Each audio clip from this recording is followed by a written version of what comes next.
China is not a market that you invest in if you want to sleep well at night, but it is a market with fantastic opportunities. It is increasingly coming out with world-class companies in industries that matter to the world over the next 10 to 20 years.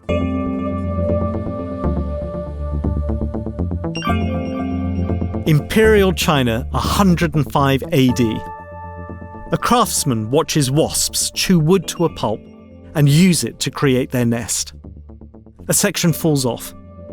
Kailun picks up the fragment and draws on it. The lines are much finer than he could produce on silk cloth or bamboo. He knows what to do next. Study, adapt, improve. And out of a mix of tree bark and fishing nets, he invents paper. Over the next millennium, other Chinese innovations follow. The compass, gunpowder, paper money. Then the script flips. By the late 20th century, China has become the assembly line for others' ideas. But the old craftsman method hasn't been forgotten. Study, adapt, improve. Today, investors who dismiss all Chinese companies as copycats miss the point entirely. China's best don't just copy, they transform. And once more, the West is looking to the East to glimpse the future. Welcome to Short Briefings on Long-Term Thinking. I'm Leo Kellion, and I'm joined in this episode by Sophie Earnshaw, investment manager in Baillie Gifford's China Equities team, and one of the two key decision makers on the Baillie Gifford China Growth Trust. We're going to discuss some of the country's most inventive and fast-growing companies, from driverless cars to pharmaceuticals, batteries to AI. But before we begin, a quick reminder.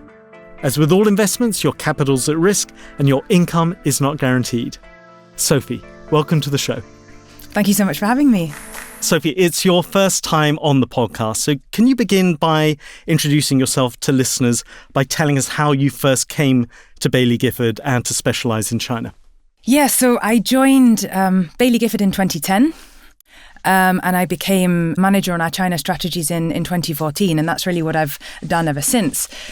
My first trip to China was in 2013, and I've gone every year since then, a couple of times every year. The thing that really got me about China was the pace of change. You know, it's a market that is so fast moving. And increasingly now, as you sort of alluded to in your introduction, it's really at the forefront of change in a whole host of industries, AI, digitalization, healthcare, renewable energy, that are absolutely crucial for the world over the next 10 to 20 years. And why do you think that appeals particularly to you?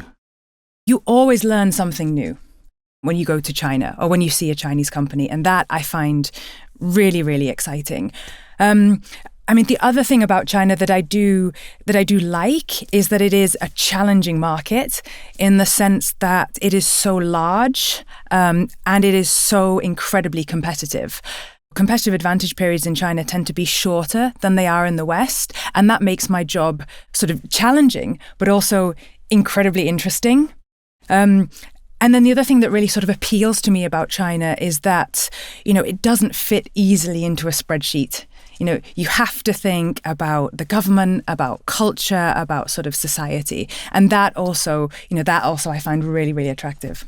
And Baillie Gifford, of course, has got a long history of investing in China. I had a look back in our archives before we met, and in the early 1990s, shortly after the Shanghai and Shenzhen stock exchanges were re-established, we took holdings in a local beer company and a tyre manufacturer. And then in 2006, Baillie Gifford launched its China-dedicated strategy, making this the 20th anniversary year. So with all that experience, what are the key learnings that you and your team can draw on when making your investments today? Our approach to China hasn't really changed over that period. We're still trying to find the best growth companies in China, to hold them in size and to hold them for the long term. What has changed, I would say, is the opportunity set or the types of companies that you can invest in China. If you go back to 2006 and look at our holdings, it was very much infrastructure type holdings. It was sort of heavy industry. It was toll roads. It was telecoms. It was China's build out when China was trying to sort of catch up with the West. Today, completely different. China's already at the forefront and we're investing in areas that are globally important. So AI, digitalization, renewable energy, robotics. But in terms of key learnings over that period, I would say the first is that you cannot ignore the government. The government matters and their policy priorities matter. The most successful investments, I would say, that we've made in China have been those where you get a combination of alignment with national sort of priorities, long-term, 5-10 year, and you get a profit motive. And it's really that leads to sort of phenomenal share price return in companies. So we think very deeply about that alignment with sort of national priorities. Second key learning would be around actually competitive advantage periods. Ironically, as a communist country, China is one of the most competitive markets globally. Its scale and the number of companies that can, be born, scale and then die is just phenomenal. So some competition is really insane. And that results in shorter competitive advantage periods, meaning that in aggregate, it's not a terribly good idea to hold a stock and then buy and hold for sort of 10 years or so. It means that for our strategy, our turnover is a little bit higher than for other BG strategies. But there are also exceptions. Tencent, if you go back to 2006, that was a 0.5% holding in our fund, and we've held it ever since. I just want to pick up on that point about alignment with China's priorities. I want to make that concrete for our audience. Can you give me an example of a company from your portfolio that exhibits that alignment? A good example, I think, would be a company called CATL. So this is a company that makes large form batteries for electric vehicles and also energy storage systems. Now, we've been researching CATL and thinking about electrification trends more broadly for a very long time. From my perspective, that first trip that I went on to China in 2013, that was to Beijing. And one of the first things I noticed was just the extreme level of air pollution. So the smog was, so thick that you could actually taste it. In 2013, actually, that was when we had a significant policy meeting, something called a third plenum, the 18th third plenum. And that was where Beijing actually elevated environmental protection to the top of the agenda for the first time. On top of that, since 2013, from a global perspective, we'd actually been going to Tesla's Battery Day. CATL, let me come back to that. That's a company that listed in 2019. And actually, we'd met the founder, Robin Zeng, 3 times before it listed. And then we made our first investment then in 2019. So CATL is really at the heart of the green revolution, not just in China, but globally. And that's in terms of electric vehicles, but there's other systems using its batteries as well, right? CATL now provides 1/3 of all electric vehicle batteries globally. So it is the global number one. But it's also a leader in something called energy storage systems. So in electric vehicle batteries, so China's car market is one of the largest in the world. EV penetration is around 50% currently. But Robin Zeng, the founder of CATL, believes that could go to 90% in the next 5 years or so. Out with China, global levels of EV penetration still relatively low, so 15-20%. Putting those two things together, we think EV battery revenue could triple by 2030 for CATL. But that isn't where I think the really underappreciated growth angle for CATL is energy storage systems. And these are absolutely crucial for enabling the world to move from a fossil fuel sort of energy generation mix to renewable energy. And as I said, CATL is also a global leader there. And I should probably mention that the work that you and your team does is accessible to the other strategies at Baillie Gifford. They can tap into it when they're looking to see if they want to invest in Chinese companies as well. So what gives you your edge at finding the next generation of big growth companies in China as well? First and foremost, time horizon. So we invest on typically a 5-year investment horizon. Now, in China, that is a key differentiator. So the Chinese market, typically holding periods are less than 6 months. So 5 years is a real differentiator for us.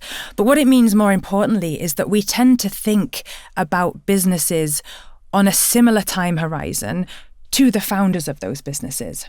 So when we're speaking to them, we're asking them the questions that they're also interested in. We're not asking them about next quarter's capex or next quarter's revenue. We're asking them, what does China look like in the next 5 to 10 years? And how is your business going to benefit from that change in China? Now, as a result of that, over the past 20 years, we've been able to build up, I think, a really strong network of founders, entrepreneurs, very influential people in China that we think give us an information advantage. So that's one key element. On top of that, what we try and do is combine global plus local. So we try and utilize Baillie Gifford's global resources. As I was saying, actually, us attending as a firm Tesla's Battery Day was actually really helpful for our research on CATL. So global and then plus local. So in 2019, we established our Shanghai office. We've got a good number of investors based out there. And that really helps us get, under the skin of Chinese policy, the regulatory backdrop, the competitive environment, all the things that really matter when you're investing in China. And am I right in thinking that the Shanghai office was set up by the other key decision maker in the team?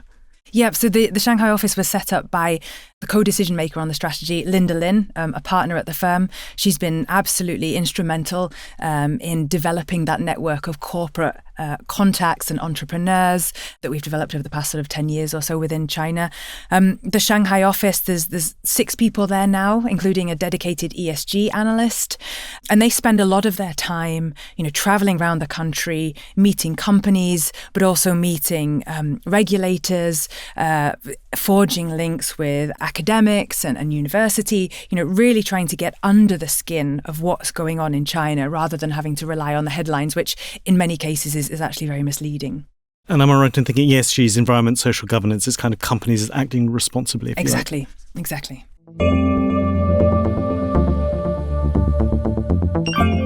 There will be some listeners, however, who may still be a bit wary about China. There's been quite a lot of volatility in Chinese stocks. If you look at the MSCI China index, for instance, it's still yet to regain the highs of 2021. And then on top of that, more recently, you've also had US tariffs and other trade restrictions come in as well. So how does all that figure into your thinking? You don't invest in China if you want to sleep easily at night. You invest there because it's a market with significant risks, but also significant opportunities. We did have a very difficult period between around 2021 to 2023. There was a regulatory crackdown, there was the property market collapse, which impacted economic growth, and then there was geopolitics, as you alluded to. And this also impacted our performance. So, we don't always get things right. It is a difficult market. But where are we sort of today? We think the outlook from this point is actually pretty positive. The policy backdrop is now much more supportive. The regulatory environment is much more stable, we think. On the policy front, we've seen very large sovereign bond issuance. We've seen the fiscal deficit target raised to 4%. That's the highest level in over a decade. What does that mean? It's one of the key spending levers that the government can pull to support the economy. And then, on property, 5 years ago, property and property-related sectors accounted for 30% of GDP in China. That's fallen to 15% today, so it's halved. That doesn't mean that property is fixed, but it does mean that the drag on growth going forward is likely to be much, much more manageable. So that's also a key positive. And then geopolitics. Geopolitical risk here to stay, obviously. But one stat that I think throws this into sharp relief, actually, is that China's retail sales are 10 times larger than its exports to the US. See, geopolitics matters, but the domestic environment and the domestic policy backdrop matter even more. So is what you're saying that China's less dependent on exports to the US than some people appreciate? It's really that what happens domestically in China, domestic demand, domestic growth, domestic policy, is actually so much more important for China's economy than its exports to the US. So geopolitics is important, but domestic demand and what happens in China is even more important. So as I mentioned, 2026 is the 20th anniversary of the China strategy. It's also the year when the Chinese parliament will rubber stamp the next 5-year plan taking us up to 2030. And we know that's going to focus on the government trying to make China more self-sufficient in some of today's key technologies, as well as take a leadership position in some of the nascent ones. So how do all those efforts affect your job as a stock picker? Yeah, so context first, these 5-year plans are absolutely crucial documents. They provide a blueprint for what parts of the economy Beijing wants to grow, protect, and in some cases sacrifice. Since 2001, China has met around 90% of the targets that it's set in these 5-year plans. So they're absolutely crucial documents. They also speak to what we were talking about earlier, about trying to find companies that are broadly aligned with long-term sort of national goals, but crucially are also profit-driven. So they don't replace the job that we do. We have to supplement that with a huge amount of company-specific fundamental research to find those two factors. But what are the priorities that we've learnt about now from the proposal for the most recent 5-year plan? It's AI and semiconductors, so hard tech localization. It's robotics and embedded AI. It's digitalization, it's renewables, it's healthcare, and importantly, it's also domestic consumption. So if you ask where's China going to go over the next 5 years, we think it's going towards a model of, productivity-led growth driven by technology and also more towards consumption. So I want to explore some of those sectors in turn. Let's start with healthcare innovation. And Chinese pharmaceutical companies have historically been known for making generic drugs, for providing ingredients to Western pharmaceutical firms, and indeed carrying out trials on their behalf. But going back to that metaphor of the craftsman that I had right at the very beginning, to what extent are we now seeing them come up with new innovative treatments of their own? The progress that China has made over the past decade in innovative drugs is absolutely phenomenal. I remember it was 2015 when I started sort of to take drug innovation in China seriously. I went to a town called Lianyungang, which is in the north of Jiangsu province. I went to visit a company called Jiangsu Hengrai's research and development facilities. And what struck me walking around their labs was really actually how global the talent pool felt. Their head of R&D had spent a decade at Eli Lilly. A lot of the researchers in their R&D facilities were returnees from the US. Now, Jiangsu Hengrui made most of its money at that point from generics, but clearly innovation was really where they were focusing, and that was the next driver. So it made me think, okay, is this just a sort of a company-specific phenomenon, or is it broader? It very much was broader. It led us to a company called Beijing, or B1, which we invested in at IPO in 2016, and again have held ever since. IPOs, when a company floats. When a company lists, exactly. What we're seeing now is a second wave in sort of cutting-edge cancer therapies, what's called bispecific and ADC drugs. It's the next sort of wave of cancer innovation.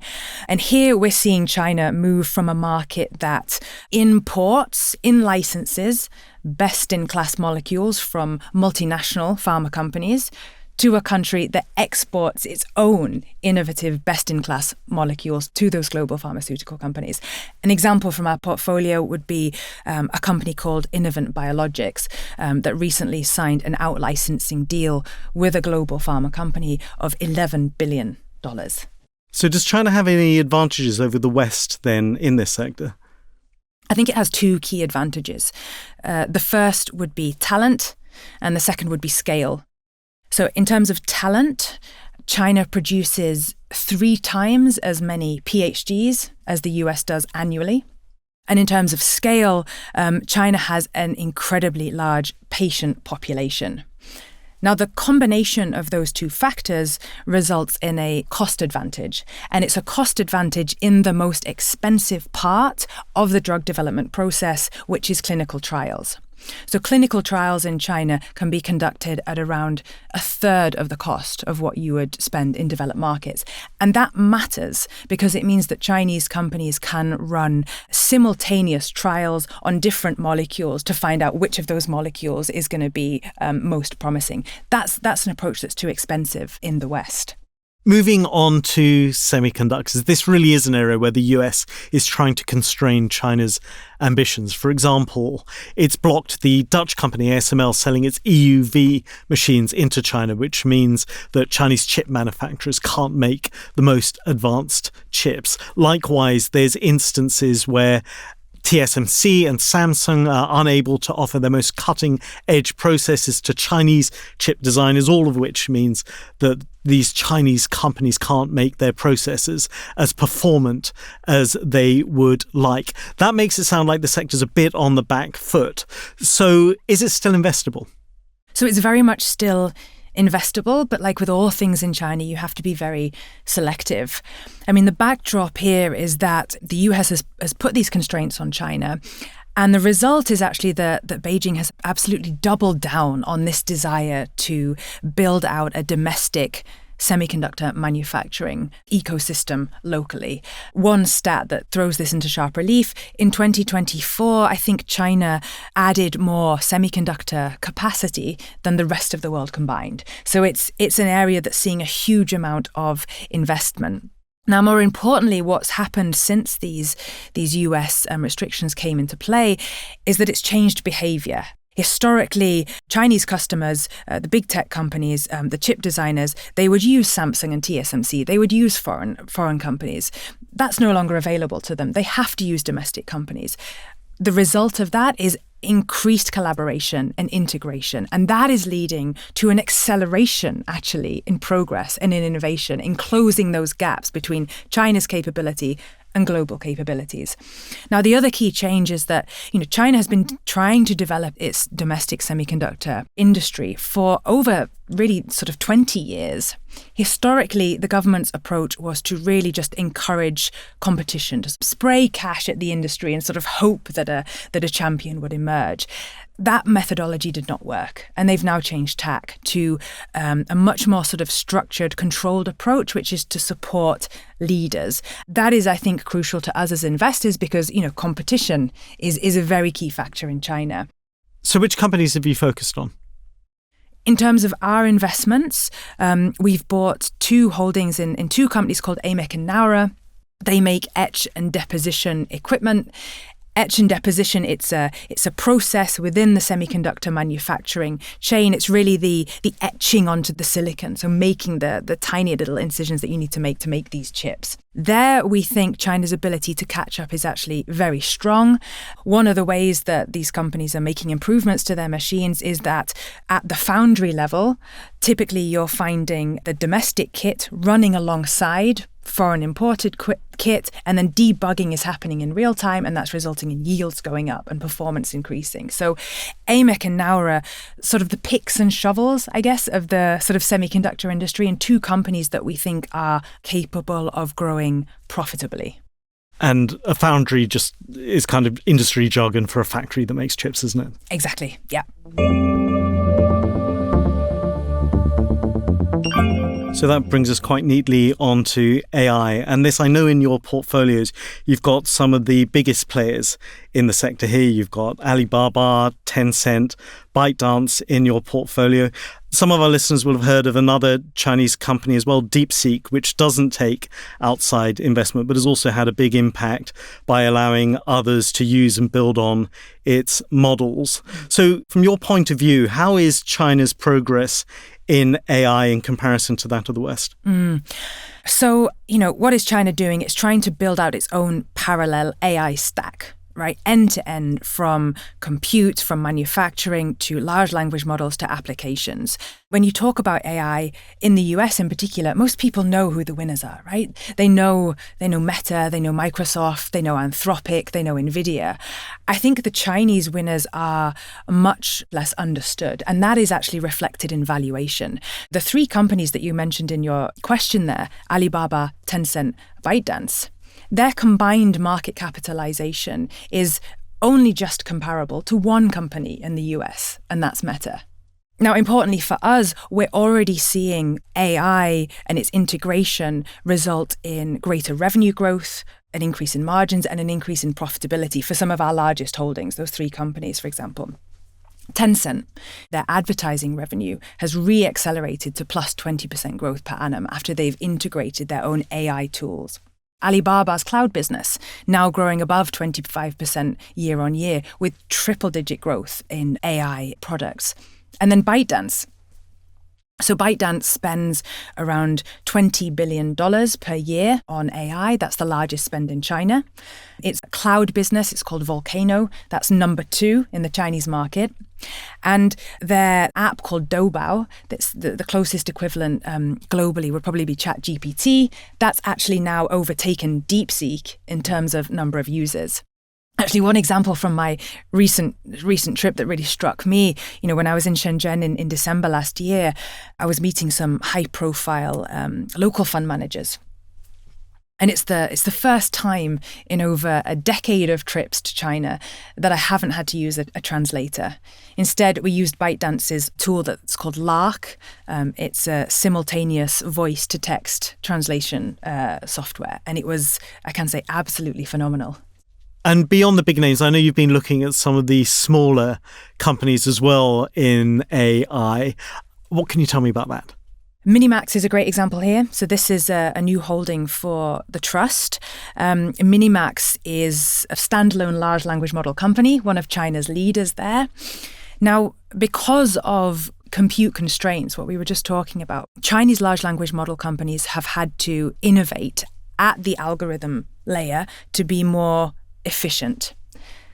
That's resulted in them having a significant cost advantage, meaning that MiniMax, for example, can price its large language model product at only 10% of Anthropic's, and yet still generate 60 to 80% gross margins because of that more efficient utilization of compute.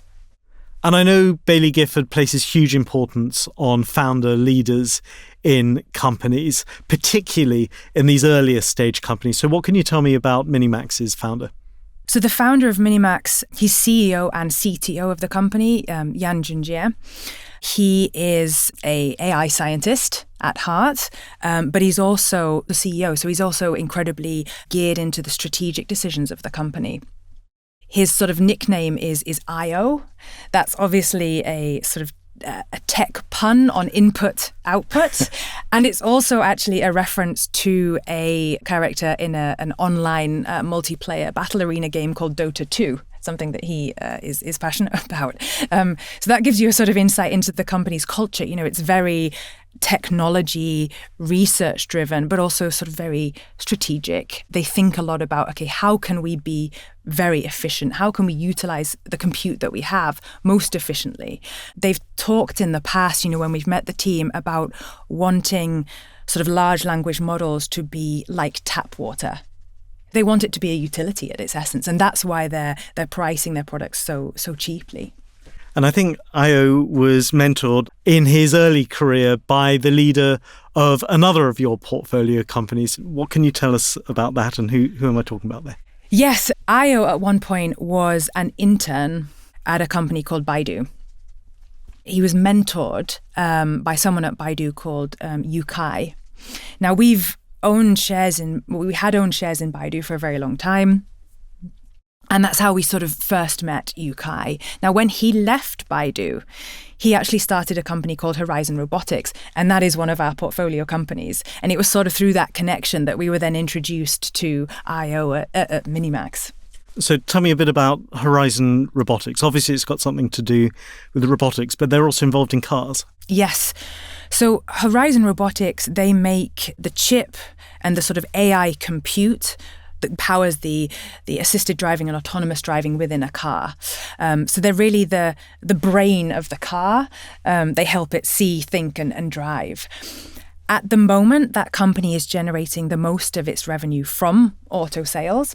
The key sort of growth driver there is dollar content per car, currently around $30 to $40 per car. That could grow fivefold to $150, say $200 per car as software attachment rates increase. But when we speak to Yukai, in the longer term, he's actually more excited about robotics. He thinks that core edge that they have in terms of the chip and the software, it's the real-time perception, the decision-making on an efficient chip, is exactly what you need to take robotics, from demonstration to commercialization. So in the long run, that could be an even bigger market for Horizon Robotics. And do you think there's a potential for China to take a leadership position in robotics then? Definitely. I think so. Yeah, the infrastructure's there, the talent is there, obviously. And a lot of the companies that we have in our portfolio are already thinking about robotics as that next sort of longer term leg of growth. So Sophie, we've talked about lots. We've talked about pharmaceuticals, we've talked about batteries, AI, semiconductors, robotics. And I know your portfolio includes other companies as well. You've got fintechs, mining companies, consumer good companies as well. So I just wonder if you can pull all of this together and leave our audience with a final thought. For people who are maybe still sitting on the fence about China, why do you think it offers a great growth opportunity?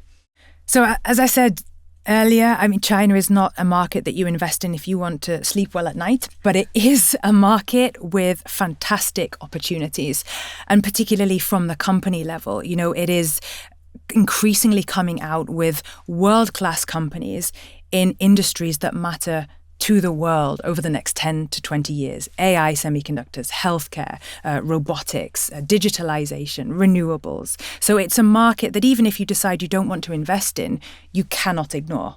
Sophie, that's fantastic. Before I let you go, I always like to end this podcast by asking my guests what book they're reading or have recently finished to get an idea of their wider influences. So what's new in your personal library?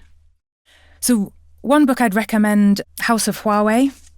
You learn a lot about Huawei and its development as a company. I remember I met them for the first time, I think it was in 2015 actually in Shanghai. And, just in that short meeting, you really got a sense of, wow, this is a company that is absolutely focused on innovation, on R&D, and is incredibly sort of ambitious and aggressive.